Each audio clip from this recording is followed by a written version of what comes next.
पवित्र मत्ती रचना सुसमाचार पहला अध्याय का 19वें वचन। सो उसके पति यूसुफ ने जो धर्मी था और उसे बदनाम करना नहीं चाहता था, उसे चुप से त्याग देने की मनसा की। यूसुफ के बारे में लिखा है, यूसुफ धार्मी व्यक्ति था। इसका मतलब उन दिनों में कहते हैं कोई जो पाप नहीं करता, निर्दोष व्यक्ति रहते हैं, उसे ही धार्मिक व्यक्ति के रूप में कहते हैं। इसलिए वो मरियम को अपमानित करना ना चाहा। जैसे ही उन्हें पता चला मरियम की स्थिति क्या है, वो कुछ भी नहीं कहा, क्योंकि व्यवस्था के अनुसार ऐसे हालातों में पथरवाह करके मार देंगे। लेकिन यूसुफ को ये करने के मन नहीं था। सबके सामने कह देंगे तो अपमानित करेंगे और उसे पथरवाह करके मार देंगे। तो यूसुफ ऐसे कभी नहीं किया, क्योंकि वो मरियम को बहुत ही दिल से चाहता था, वो प्रेम करता था। सच्चे दिल से प्रेम करने के चलते उसे अपमानित न करना चाहा। मरियम को अपमानित करने के लिए मन नहीं था,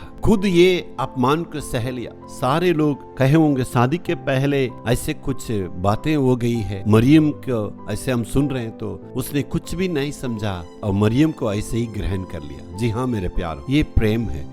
मरियम भी साधारण कुंवारी नहीं थी, वो पवित्र स्त्री थी, परमेश्वर से डरने वाली थी और सहनशीलता से रहने वाली थी। आज हमें मरियम से सीखना, पवित्र और प्रेमी और सारी बातों को सहने के लायक और परमेश्वर की आज्ञा को मानने वाली स्त्री। ऐसे स्त्री से परिवार बनता है। जो स्त्री परिवार को संभालने के लिए अपने आप को त्याग करती, प्रेम के साथ रहती, पवित्रता में रहती, उस स्त्री भी परमेश्वर के डर के साथ रहने वाली। वैसे ही यूसुफ भी देखिए, आज हम इन परिवार से देखते हैं, हम दोनों से सीखने के लिए मिलती है। ऐसे ही परिवार बनता है। जैसे ही मरियम स्वर्गदूतों की आवाज सुनी, तुरंत वो क्या कही, मैं परमेश्वर के लिए आज्ञा मानने के लिए तैयार हूँ। जी हाँ, इसकी अर्पणता को देखिए, बिल्कुल अर्पण करने के चलते प्रभु की वहां बहुत बड़ा महिमा हुआ।